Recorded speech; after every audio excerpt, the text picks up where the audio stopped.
Well, I think you get to my age and you look back, it just went so fast in so many ways, and as far as favorite memories, it's really hard to narrow them down. Every group had their own things, and some of them were on the field, some were off the field, and I think that's probably part of what made it fly by so fast is just that, along with say the disappointments of losses or something like that. There was just so many fun times and so much laughter behind the scenes, and just a lot of great emotions. And I never really felt like it was work. We were very fortunate in that aspect that I got to do for a profession, something I love to do. And that's pretty special to find something like that. It just felt like it was time. And I think some of it was that as I was getting older, it was getting harder to do just from a physical standpoint, the hours that are needed to put in. And I've got a couple of kids, one's in college and one's in her freshman year in high school, and they're very active actually in the sports regimes in both areas. And I was missing a lot of their stuff or coming in like halfway through a game and stuff like that. And that was really internally paining me to be missing those things. And I'd say that was as much of the final factor, just that I don't want to look back with that regret of missing those things and knowing that maybe I'm not quite up to where I need to be doing the other job too. So put them all together, it was just time.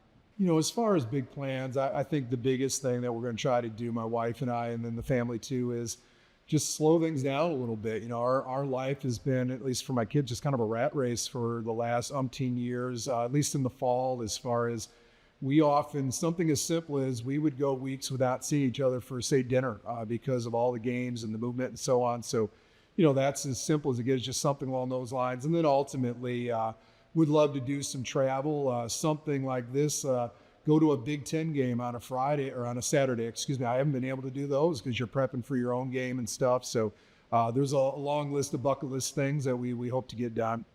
The two things that I'll just without a doubt miss the most is the relationship that I had with the players and the staff. There's things that go on during the game that you cannot replicate, the emotions and so on. And then along with that, we got to meet so many wonderful people along the way. We're really going to miss seeing them and having that next batch of people, but hopefully we'll have more time now to catch up in other ways down the road.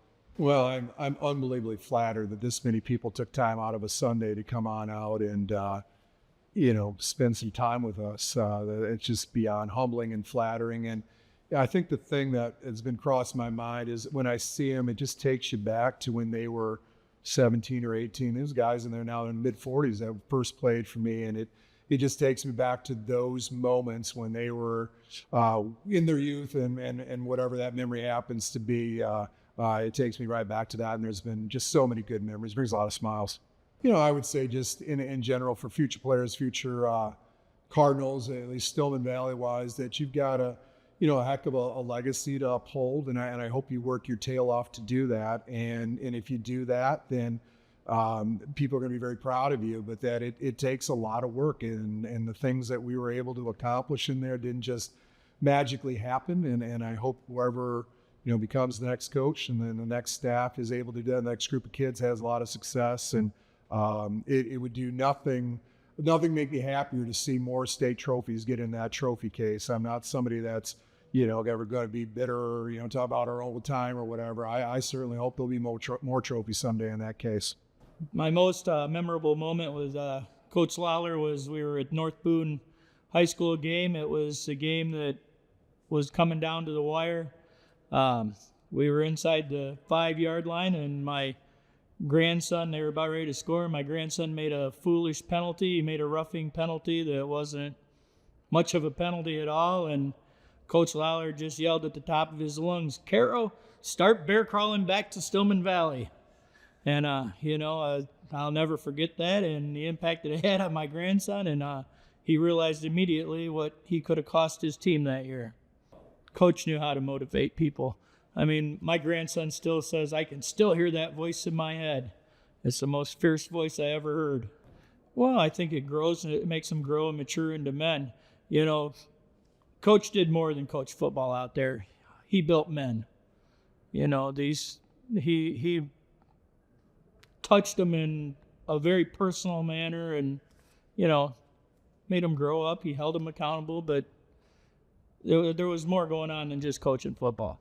So, Coach, I wrote something to thank you for all of your hard work and dedication, both you and your family. We're just so thankful for you. I want to thank Mike and Heather Lalor and their family for their faithful commitment to the school district. I would particularly like to congratulate Coach Lalor on retirement and wish you and your family well as you begin this next chapter of life. As we celebrate you and reflect on the impact you've made on our lives, I want to personally thank you for the time you've dedicated to this football program. So I have this question I want to pose. How do you measure time? Time is measured in various ways. Seasons come and go, life stages evolve. One thing is certain, our time is limited, and what we choose to do with it is what is most important. For nearly 30 years, Coach, you've wrung yourself out to develop good football players into great football players. Good teams into great teams. But you've also provided young men the tools to turn into men. Your example extends beyond the field. Countless times you've graciously opened your home to those under your care, whether it's for dinners or team gatherings, helping young people get through some of the hardest things, some of the hardest situations this world can dish out. You've always been someone I can count on. When I need advice, I'm so thankful that I can still come to you with questions and seek counsel from you. You have always been generous with your responses, answering in great lengths, and providing tremendous insight. It speaks to the kind of coach you are. You love coaching, and it's apparent in how you have continually poured yourself out to help others. What makes you great is that you serve others so they can be successful. I've learned from you how to lead graciously. I learned from you about family and to go about succeeding in life. We are thankful for you, how you've spent your time pouring into young men you found in the middle of a cornfield. God has used you greatly in my life and in the lives of many. I pray you and your family enjoy this next season of life. God bless, and thank you, Coach. No. Wow, this is a long connection.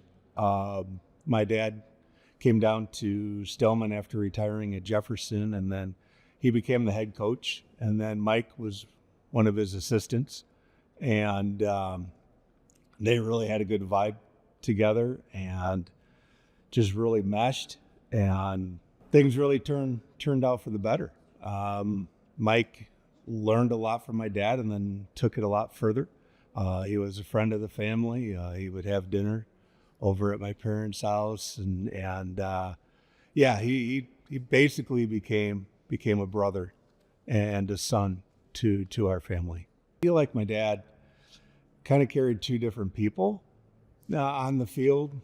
Very disciplined, expects perfection, wants your best. Really, that's it. That's the perfection part of it. You know, you as long as you're given everything you can, you know, that's perfection. And Mike's really good at getting that out of people in the classroom and on the football field, and he's shown that throughout the years. And then off the grid, you know, there's a really different person. Very funny, very compassionate, very warming. He's one of my daughter's favorite babysitters. You know, and picturing him playing princesses with a 4-year-old girl, you know, just really doesn't surprise me. I knew that person was there all along, but I'm sure many of his players would be a little surprised because they often don't get to see that side of him, and I've been fortunate to see that side of Mike.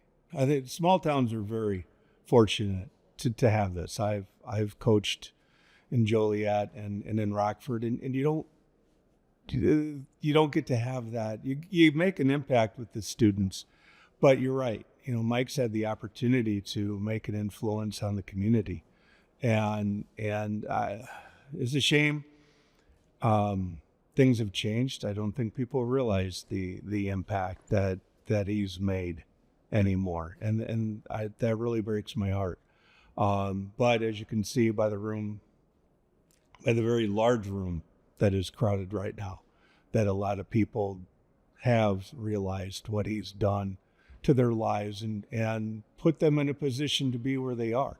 I've heard there's some doctors in the room and just people who are really having good lives, and I think they understand that Mike was a big part of that, teaching them how to give more when you think you've given it all, and give a commitment to others and yourself, and put others in front of yourself without losing your own identity. So that, yes, he's had a very big impact on the community, and there's a number of people who haven't forgotten. Two stories come to mind.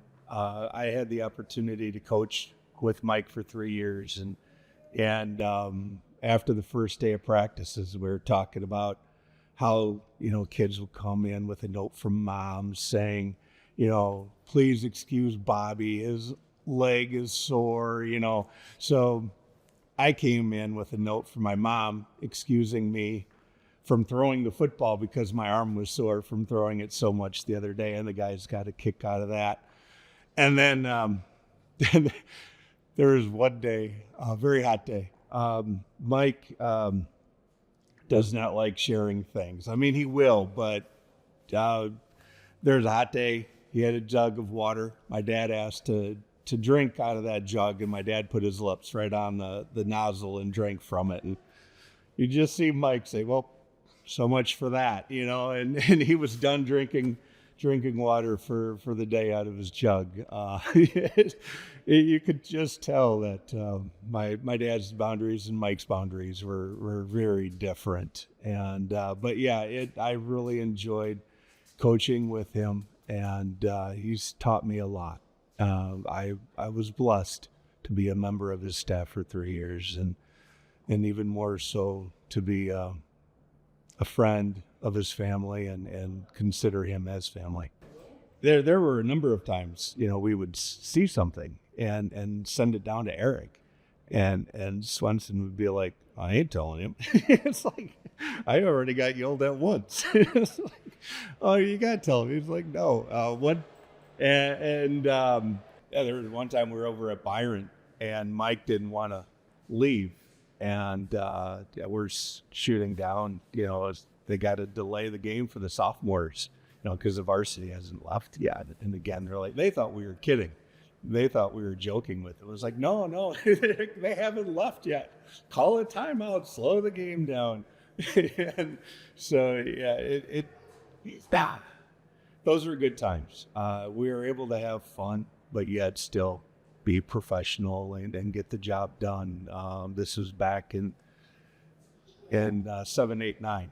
So it was just really good times. I miss those days. I look forward. I'm just blessed to have those experiences that I had. My funniest memory, it was our senior game, last game of the season. We were playing Winnebago, and I was in a pile tackling a guy, and was like ripping at the ball, trying to rip it out for a fumble, and he reached over and punched me right here, right in the gut, and I just got the wind knocked out of me to the point where I apparently passed out. So I guess it was not really a memory, but it's kind of, I just know what happened. But I passed out, and I wake up and I'm looking above me. To the left is Aaron, to the right's Coach. They're both looking over me like I've died. I'm like, I'm okay. And I pop up, and I was probably the most energetic guy you've ever seen come up from being unconscious. And I just pop up and I go, let's play some football. And everyone's laughing on the bench. And I get off and I get right back on the field. I don't know. He probably thought it was kind of stupid. I've never asked him about it. I probably should. But I mean, he always talked about last season. We had a pretty small team. So, I mean, you get bumps and bruises and you just got to play through them. So, I mean, it didn't really hurt that bad. So I just got back up and got back playing. My favorite memory with Coach has to be every year we do a fundraising thing. We always go to Fogo de Chao after, like, if we sell like a certain amount. And so it's Fogo de Chao, so I'm gonna eat I'm gonna eat everything and anything on my plate. So we get like a whole bunch of things of like ribeyes, fillets, and a whole bunch of stuff. And I'm eating my gut out. And then I'm like, oh crap, I can't even take all this down. So I go to the bathroom, I vomit everything out. I walk back out, and I see like the cheesecake on there, and Coach is like, are you okay? He's like, are you okay? I'm like, yeah, I'm just gonna eat more cheesecake. And so I eat more cheesecake, go back to the bathroom, vomit everything out, and then come back in. And he's like, you seem to be going to the bathroom a lot. I'm like, Coach, I just like food, Coach. I'm a big eater. It was just like it was a big thing, even with like the criticism he would get. Like, it's like, you know what? Screw them. They're not the people out there. It's like, who cares if I'm like 140 at like D tackle? I'm still gonna fight like I'm like 400 pounds. There's no reason why I shouldn't. Bite their ankles, make them impose your will. Basically, it means a lot to me. It's like he's always been a very like go get him person, very disciplined. Or it's like it depends. It like you're a winner on and off the field. Basically, like you win, you do your best to win, but you're also classy at it too. And he's been like pushing that ever since we were in middle school. It's like, hey, like there's standards you have to go to, and the bar is high, but you know what? If you can see that bar, you can reach that bar. So he's always been like pushing us to be the best we can. My favorite one has to be the our homecoming game against Oregon, because we were predicted to go horrible, and we like by all means we should have lost, but like we're at the end zone. We're our red zone defense is going crazy. Oregon is like they're pushing everything they have, and you know we're giving it our all too, but we beat them out, and it's like after the game we're like celebrating. We're like holy crap, we actually beat like a team that like should have by all means killed us, but like you know it's all mental, I guess. It's like it's all up here. It's I guess you have one big thing I've like learned from him is that like sometimes you gotta be that guy. You have to be that guy. You have to be that guy on the field who's like, I don't care how like stupid it is. I don't care how crazy it is. I'm still gonna go ahead and do it. You know, I realized while I was sitting here that of all the people in this room, I have known Mike the longest. I've known him from the day he was born. I watched him grow. I watched his passion for the game. I am the least sports-minded in my entire family and have had trouble at times understanding the fascination with the games. I do understand the games, and I do understand his passion. Mike has loved this games from a child, from 5, 6 years old. My father took us to Green Bay Packer games in Milwaukee when they played half of their home games in Milwaukee, and it's been amazing to watch him succeed with what he loves the most. And that he is the type of a person that he is with zero ego. Just incredibly proud of him. And if I'm going to say he knows what my favorite moment of his career is, and that I had to actually question him on this today because I don't remember scores and I don't remember dates. In 2018, the game against IC at Stillman Valley, my father was there. He always sat in the same seat. He had gone blind in his right eye. and he was very, very intense. I got to the game a few minutes late. There was an open seat on his right side. I sat through the first half with him. We didn't say a word. He didn't acknowledge that I was there. And at halftime, he turns to me and says, "So where are you here from?" And I said, "Hebron, Illinois." He says, "Oh, that's amazing. I have a son that lives there." And I said, "Well, you know what? I had a dad that used to live there." And he didn't realize, he was so intense and into those games that he didn't realize that I was sitting next to him. And that was my favorite moment of all of the years that Mike has coached.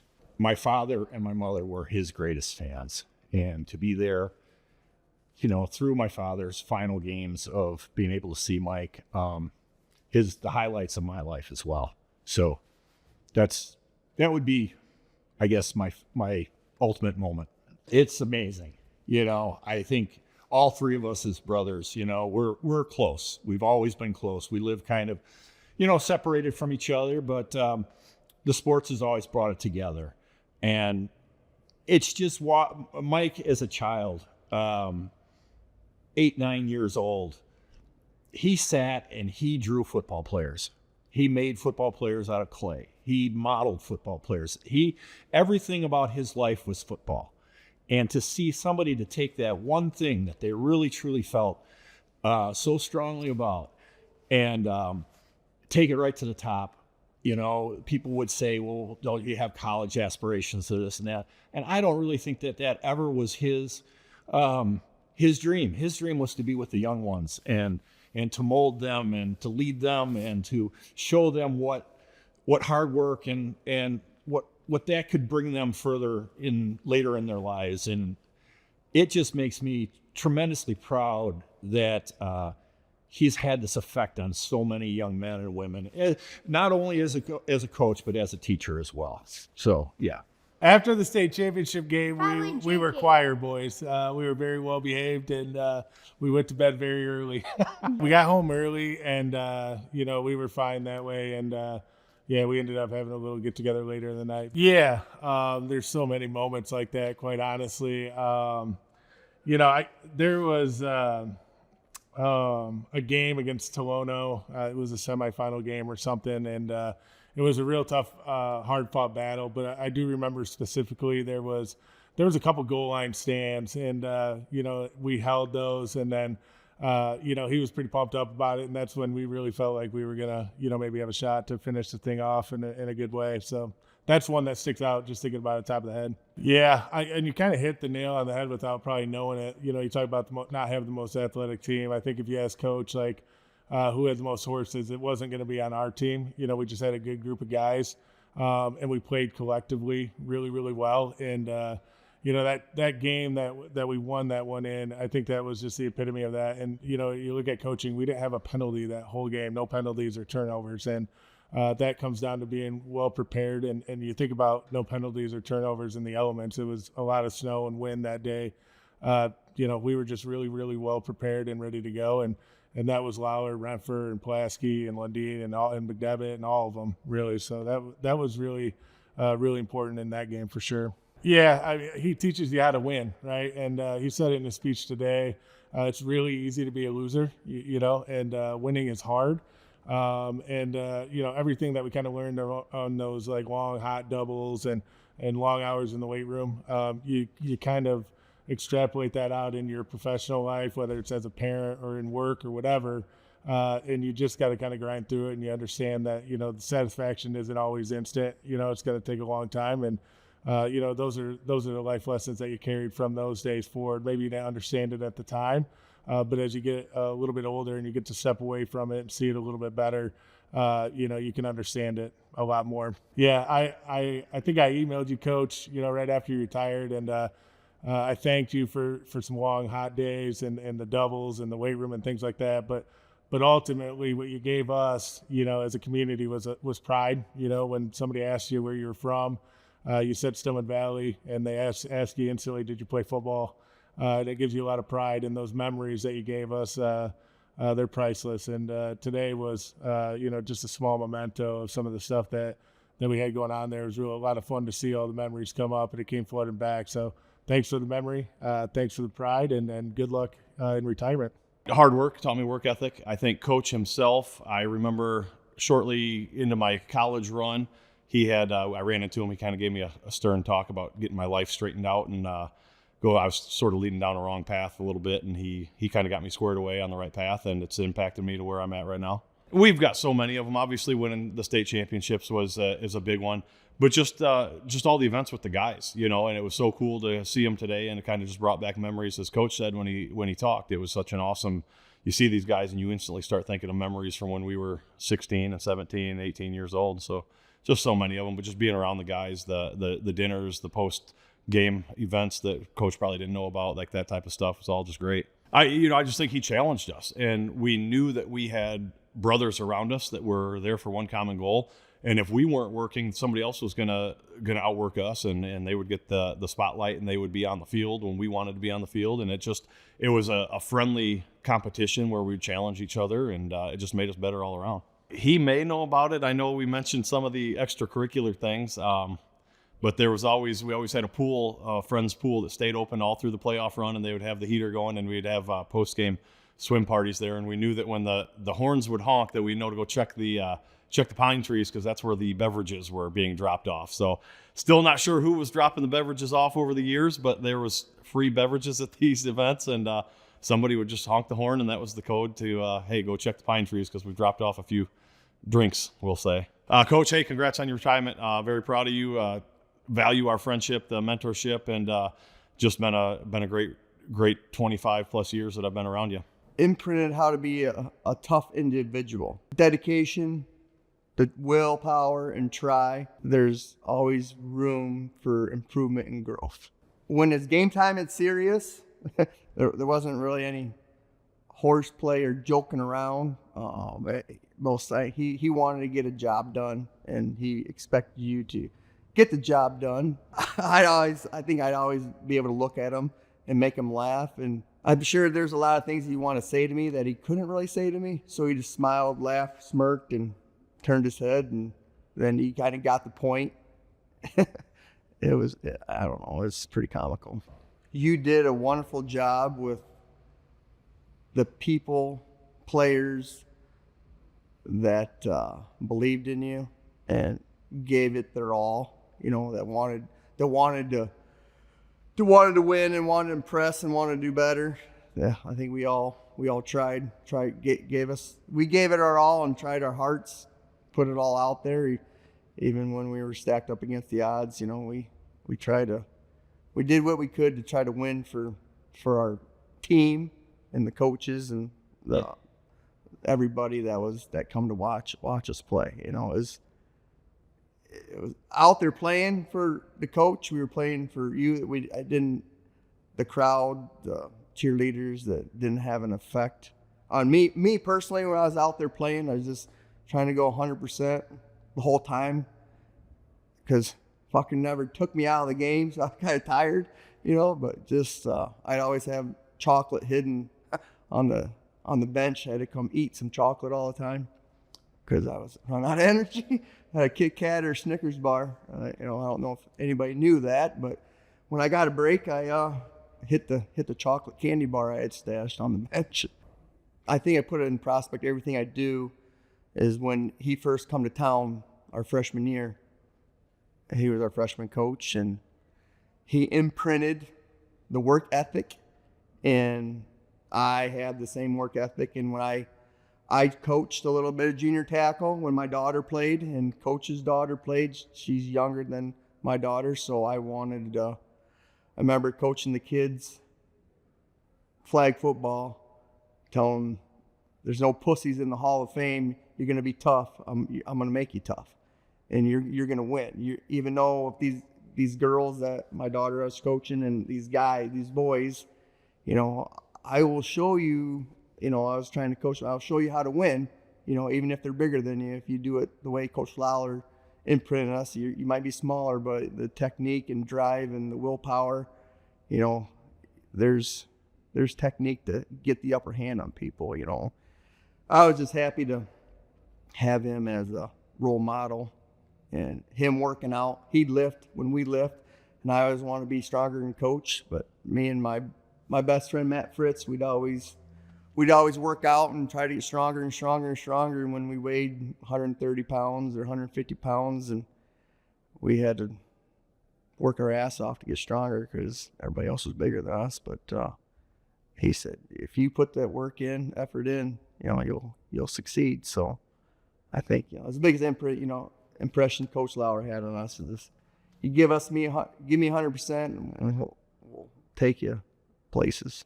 When Coach first came a coach this year, we were kind of like we were very, very green. Like he was very tough on us, and we didn't really quite know how to take it. And then he just turned us into better people than what we should have been, or better players. He is just a hero to me, a role model I look up to, still to this day. Favorite Stillman Valley football is obviously the '97 playoff game versus Lido, where we were kind of underdogs. We beat them. It was kind of we play 10 times, we lose 9 out of 10 times. It just was our day. My other favorite football memory is we beat Winnebago for the conference.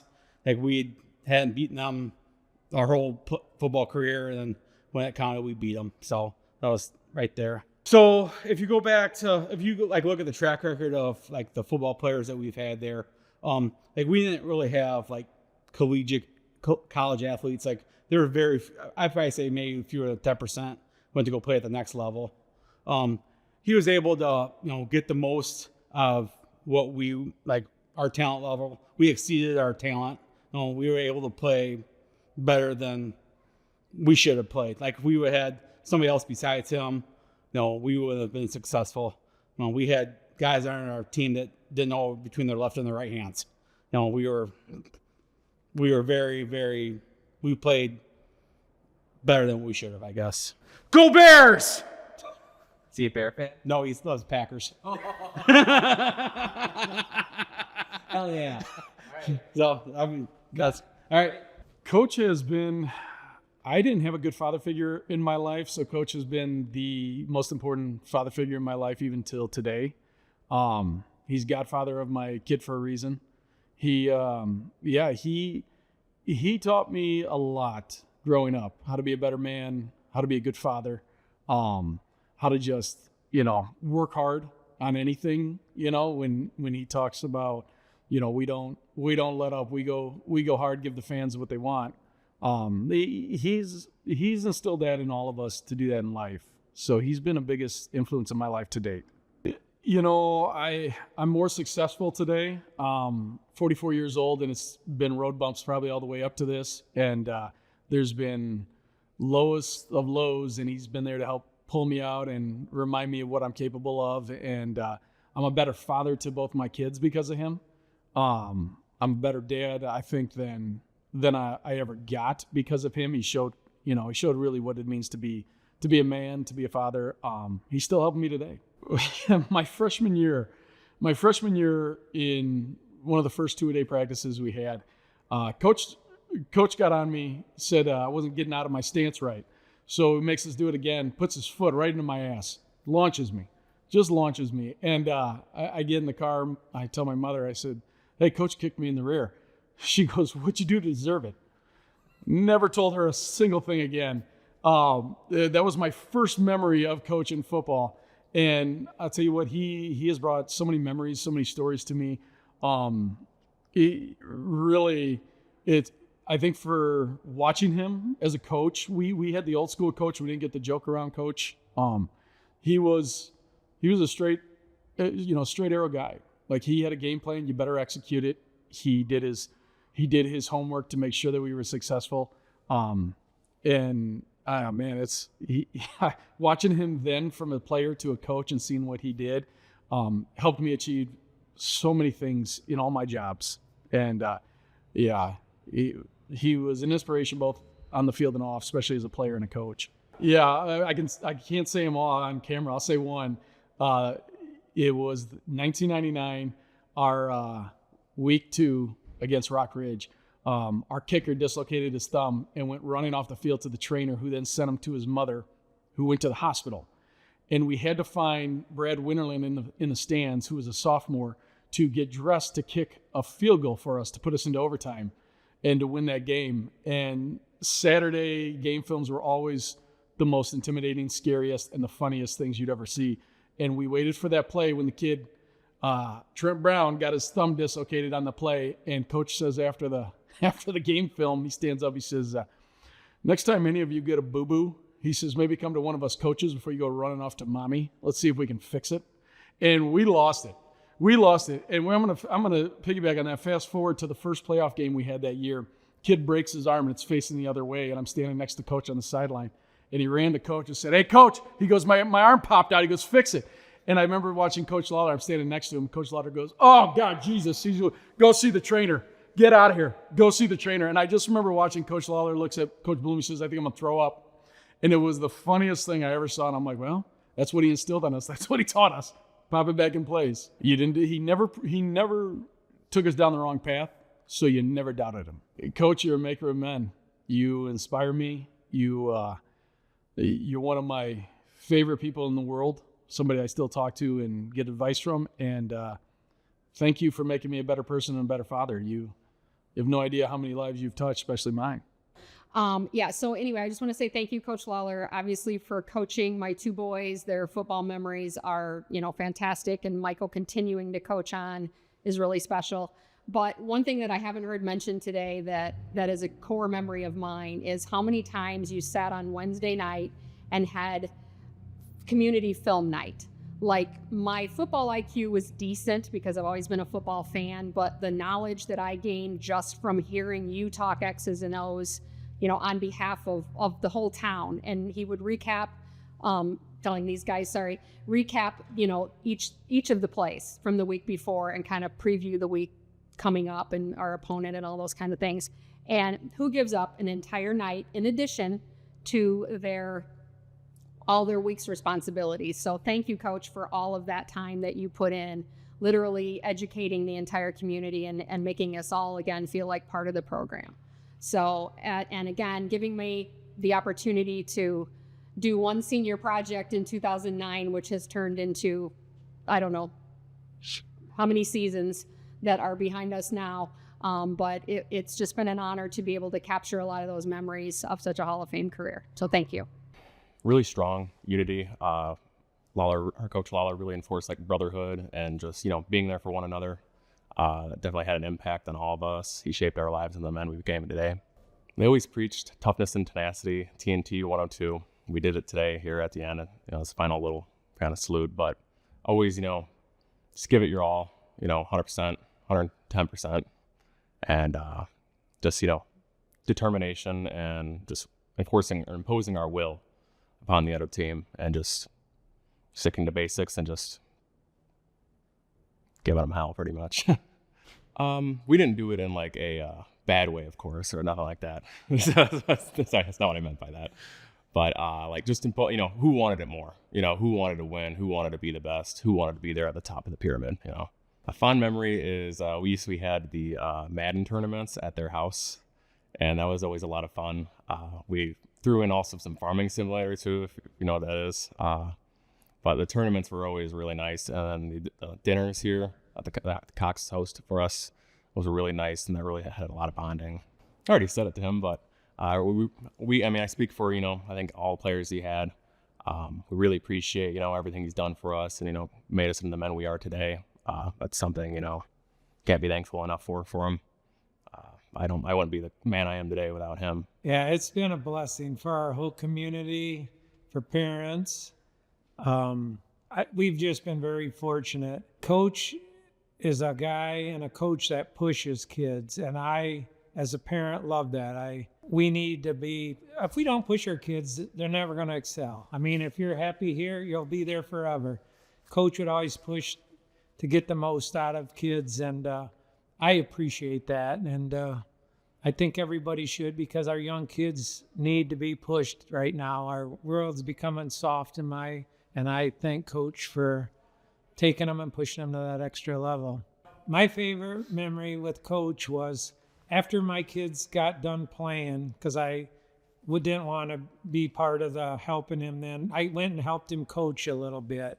And about the third year I was there, I ended up helping coach with D-line, which coach was coaching the varsity, and I was kind of coaching the kids that weren't playing varsity, some on the Fresh South. And there was a player, I'm not mentioning no names, but I worked with him and worked with him and worked with him. And I said, Coach, I can't get nothing through him.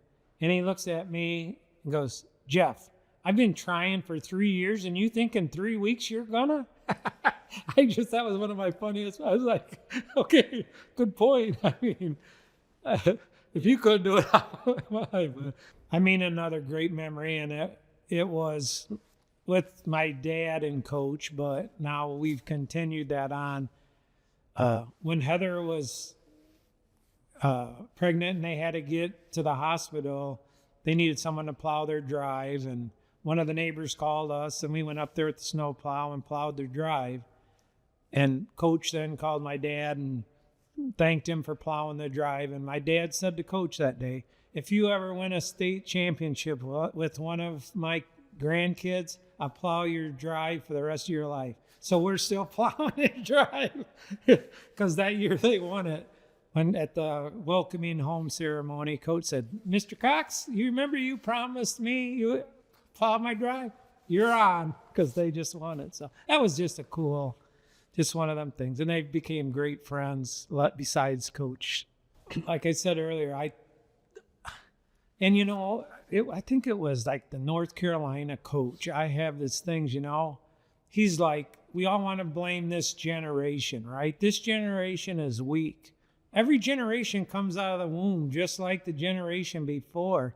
And I'm personally one, I blame it on us as parents. If we do not push our kids, nobody will. And they just become happy just being, and I was pusher. My kids will tell you I was hard on them, and I don't regret it a bit, and neither do they now. They're both successful, and that's what coach does. He pushes kids, and if the parents appreciate it, their kids will skyrocket. But both my kids got their butts chewed out by coach and would come home, Jesus, and I go, you know why? Because he cares. And that's the way parents got to take a coach, is if they care about your kid, they're going to push him. And that's why I told my boys, if he doesn't say nothing to you, he don't give a hoot. That's why he's there. And he pushed kids, and I told him, suck it up and go do whatever he told you to do and be better. I mean, prove him that right, And so he's good at it. I mean, some kids can't take it, and I'm sure he figured that out. But I think he needs parent support. Any coach. Because if the parents are complaining that they're hollering at little Johnny, then little Johnny thinks he don't have to do. Yeah, that's why the world's getting softer. Everything with that program just brought the whole community together. Every Friday night, we were one team, one town, and it was just so much fun. Tyler, the younger of my two, he got moved to defense, a new position his senior year, and got three interceptions in one game against Burlington. Proud mom moment. And then Tanner ended up getting a sack. As a single mom, it was very important to me to have positive role models in their lives. And with that program and with Coach Lalor, I knew they were learning work ethic, teamwork, commitment, just all of these positive things that they can take anywhere in life. Just thanks for the memories. So many. As I was, talking to Heather and helping with today, just all the years putting out team signs and just, again, being team mom, helping with team dinners, holding Olivia at the team dinners when she was just a little baby, and watching Olivia and Logan before practices to help Mike out. Just all these things. And then I went through cancer, diagnosed in 2009. And that was during one of the playoff runs. And it was such a wonderful distraction for me to have just all the community support, people I didn't even know in the stands, giving me cards and wishing me well, and I'm praying for you and all this stuff. And made it. I had surgery on Monday of state week and made it to that football game thanks to the help of the community getting me down there, and just my radiologist team watching that state game, knowing that I was from Stillman Valley. It just, the sense of community is just overwhelming, and Mike helped create that. Just one other favorite memory, my boys running through the chute on Breast Cancer Awareness Night. So, thank you, Mike, for everything. I think it's honestly crazy to see how he's done that in this community and stuff, and how many people that like I never realized that or didn't know that they were on the team, but they're 10, 20, 30 years older than me, and I meet them and they just have some of like the things that I don't know what you call it, like a standard or almost that like early is on time or whatever, on time is late, and other things about hard work and stuff like that, how it's just established into a lot of the men in the community. I think he's set the standard for Stillman so high. It's almost like if you aren't perfect or try your absolute best, that it is gonna kind of put people watching. Honestly, just like the way he runs practices, like having us get 102% better every day. Or 2% better every day. Actually, it was the last game against Winnebago. I had a block in the back on an interception that we had. He yelled at me and he just said I was stupid, stupid, stupid. And everybody in school now calls me stupid, stupid, stupid. It's awesome. It